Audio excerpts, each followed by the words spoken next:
आणि काल जो मी एक मुद्दा मांडला तो सुद्धा फार महत्वाचा आहे, कारण तुम्हाला सगळ्यांना असं वाटतं हा राग असाच ठेवला पाहिजे, हा चाबूक गुंडाळून ठेवण्यासाठी दिलेला नाहीये. या गद्दारांची कीड हा परभणीचा दुर्दैवी इतिहास झालेला आहे की ज्याला ज्याला आपण शिवसेनेचा उमेदवार म्हणून तिकडे उभा करतो, तुम्ही कशाची पर्वा न करता त्याला निवडून देता. अर्थात ही चूक माझी सुद्धा झालेली आहे, त्याच्यामुळे मी सुद्धा माफी मागतो तुमची. आता एवढे वर्ष एकत्र राहिल्यानंतर विश्वास ठेवायचा नाही तरी म्हणजे ठेवायचा तरी कोणावर आणि नाही तरी कसा? मग 2 वेळा आमदार असेल, मग 3 वेळा खासदार असेल, पण खासदार की गेल्या वेळेला म्हणजे 19 साली आपल्यावरती जी टीका होत होती की तुमचे 18 खासदार निवडून आले, हे म्हणे मोदीजींच्या चेहऱ्यावरती निवडून आले. मग तुम्ही सगळे साक्ष आहात, तुम्ही सगळे परभणी लोकसभा मतदारसंघातले सैनिक आणि मतदार आहात ना, आहात की नाही आहात? मग मला फक्त एका प्रश्नाचं उत्तर द्या. 2024 साली तुम्ही बाळासाहेबांच्या फोटोवरती आणि शिवसेनेच्या मशाल निशाणीवरती भरोसा ठेवून मतदान केलं का मोदींमुळे त्या याला निवडून दिला होता?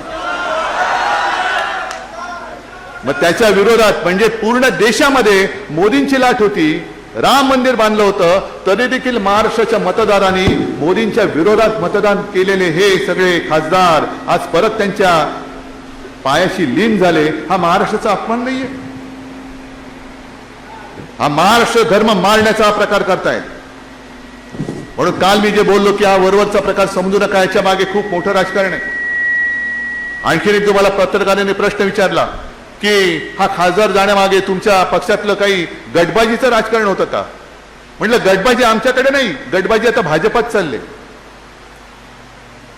कारण हे ऑपरेशन टायगर नाहीये, हे ऑपरेशन देवेंद्र फडणवीस आहे. देवेंद्र फडणवीस जसं मध्य प्रदेशमध्ये निवडणुका कोणाच्या चेहऱ्यावर जिंकला? भाजप, शिवराज सिंग. मग सगळे त्याला प्रेमाने मामा म्हणायचे, मामा मामा मामा. बनवलं ना त्याला मामा, त्याचं नामोनिशाणच ठेवलेलं नाहीये. कारण हा मामा उद्या पंतप्रधान पदाच्या शर्यतीत येऊ शकतो, उद्या भाजपचा अध्यक्ष होऊ शकतो. फिर मामा को उल्लू बनाओ, मामा को बुला ले ऊपर, डाल दिया कोने में. आता शिवराजचं नावच नाही कुठे. म्हणजे जो जो पंतप्रधान पदाच्या शर्यतीत येऊ शकतो त्यांना वेळेमध्ये कापून टाका. तसंच देवेंद्र फडणवीसांचे पंख कापण्याचे प्रकार सुरू झालेले आहेत. काल माझ्यासोबत तिकडे काल परवा माझ्यासोबत विमानात बसले होते, पण हतबल होते, हतबल. म्हणजे कळतच नव्हता मुख्यमंत्री आहे असा काय झालं. ह्या आत्मविश्वास पूर्णपणे गमावलेला हा माणूस. कारण त्यांना कळते की आपले पंख कापतायत आणि कापणारे आपलेच बॉस आहेत. आपण करायचं काय? न्याय तरी कोणाकडे मागायचा? कोणतं दार ठोकायचं? कारण ते दार उघडलं तर पंख कापणार, हे दार उघडलं तरी पंख कापणार. म्हणजे काय वाचलंय ते वाचून जेवढे दिवस आहेत तेवढे ढकललेले बरे. या परिस्थितीमध्ये देवेंद्र फडणवीस आहेत. कारण कदाचित उद्या, कारण प्रत्येक गोष्टीला शेवट असतो, यांच्यानंतर कोण, त्यांच्यानंतर कोण, महत्वाकांक्षा सगळ्यांच्या असू शकतात. उद्या कदाचित देवेंद्र फडणवीस पंतप्रधान पदाच्या शर्यतीत आले तर, जसं तुम्ही विसरून गेलात, नितीन गडकरी होते की नव्हते? नितीन गडकरी भाजपचे अध्यक्ष होते, पुन्हा अध्यक्ष होत होते. पण पुन्हा अध्यक्ष झाले असते तर कदाचित नितीन गडकरी पंतप्रधान झाले असते. म्हणून गडकरींचे पंख असे कापले की त्यांच्या सगळ्या त्या निष्ठेमध्ये इथेनॉलचं पाणीच घालून टाकलं, पातळ करून टाकलं, त्यांचं सगळं भेसळ करून टाकली. आता नितीन गडकरी बिचारे काय करू शकतात? काही करू शकत नाही. कारण पंखच छाटलेत. उड उड उड उड उड. कसा उडणार? पंख तुम्ही छाटलेत, पिसं तुम्ही कापलीत, उडूच शकत नाही. आणि म्हणून बरोबर बघा, कारण आता मिंदेला काय भविष्य नाहीये. गद्दार शेवटी गद्दारच असतो. गद्दारांनी किती उड्या मारल्या तरी त्याचं नुसतं वापरा आणि फेका एवढाच मिंद्याचा उपयोग आहे. आपल्या विरुद्ध लढवायचं, पैसे देऊन माणसं फोडायची. बरं माणसं कशी की आता एक एक माणसं जी तुम्ही मेहनतीने तयार केली त्यांचं करिअर उद्ध्वस्त करून टाकायचं. आता हा गद्दार पुन्हा परभणीमध्ये तोंड दाखवला, याला जागा शिल्लक आहे?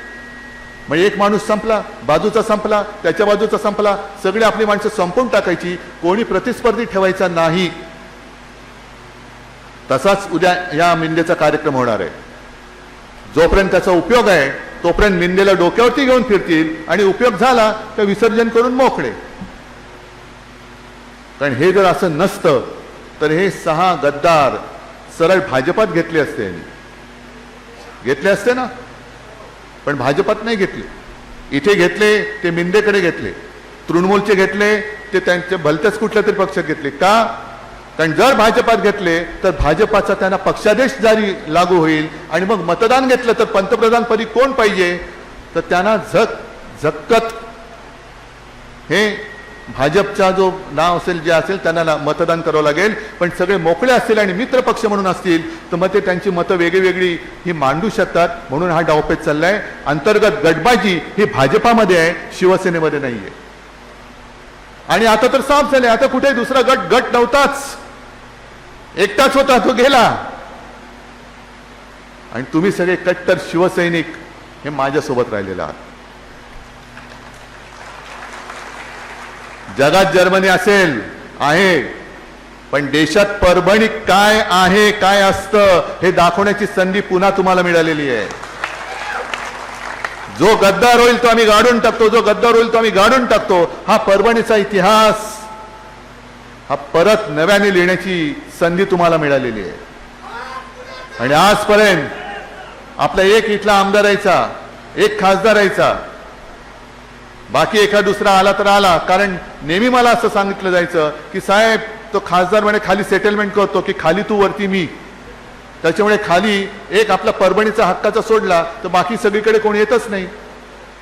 आता मला परभणीतले सगळेचे सगळे आमदार निवडून पाहिजेत. सगळे तुम्ही जिथून जिथून आला असाल तिथले परभणी मला पूर्ण भगवा करून पाहिजे. आणि भगवा हा आपला अस्सल छत्रपती शिवरायाचा भगवा.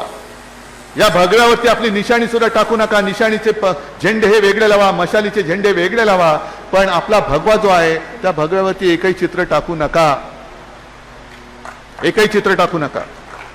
कारण हा सुद्धा त्यांचा एक डाव आहे की भगव्यामध्ये गोंधळ उडवून द्यायचा. तुझा भगवा वेगळा, याचा भगवा वेगळा. नाही, भगवा हा एकच, हिंदुत्वाचा भगवा, शिवरायाचा भगवा, शिवसेनेचा भगवा हा फक्त आणि फक्त भगवा आहे. त्याच्यावरती दुसरं कोणतेही चित्र असता कामा नये, हे ठेवायचंच नाही. मशाल निशाणी जशी धनुष्यबाण होती, आज मशाल आहे.